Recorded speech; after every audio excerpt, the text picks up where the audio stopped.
The other night's events are still confused in my head.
What can I do for you, sir? Mrs. Sanders, I'm a private detective. We must talk about your husband and his ties to Sarah Hawkins.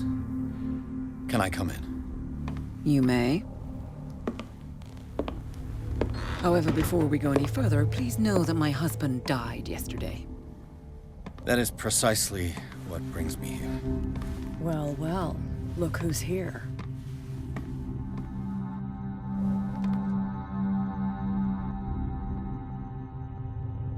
You know each other. We met briefly. Time enough to iron out a few matters. The main thing is that we understood one another. The brave detective has a talent for sticking his nose into my business. I bump into her every time I'm investigating someone's death. It's a small island, detective. My island. It's better that it's you bumping into me. You're investigating Francis' death. Why? Who hired you? I spoke to Francis before he died. His story suggests a link to a case I'm working on. Well, since this business has got nothing to do with me, I'll be in your husband's office, Irene. We'll carry on later. Very well, Miss Baker. This way, Mr. Pierce. And do make yourself comfortable. It would seem that you have much to tell me.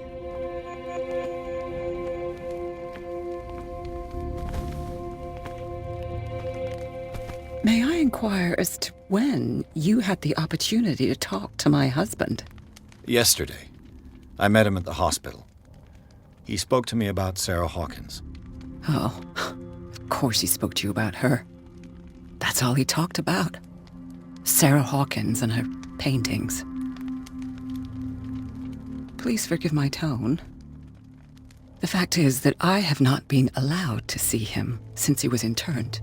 You, on the other hand, a perfect stranger, were able to see him and even talk with him the day he died. How was he? Were you present when he had this attack? What happened?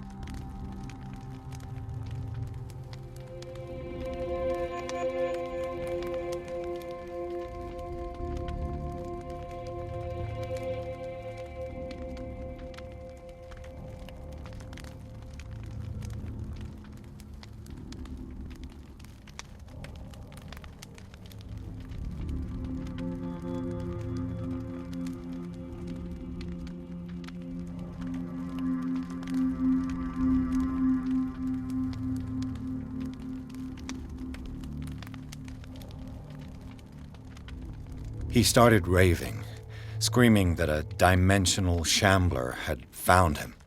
Oh, mercy, that story again. Why have him interned? That was when he began to convulse and twist with pain. Or terror, it's hard to tell. I beg your pardon? I'm not really sure of what I saw, or what I didn't see. But it's best that you weren't there. I should have been there. What you're telling me is outrageous. I need to understand. How could this happen? In a reputed institute? And right before your eyes? Did you not do anything to help him?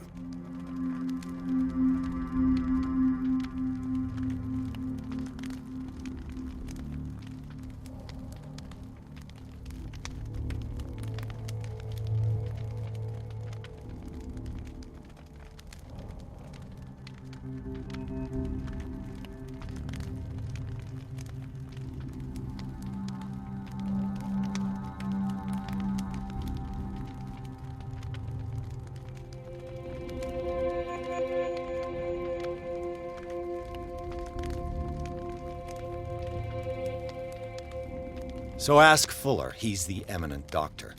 But I would caution you. You'll find his treatments more terrifying than the illnesses he sets out to cure. That churl no longer takes the trouble to receive me. He sends his secretary to tell me that I cannot see Francis. Me. His own widow.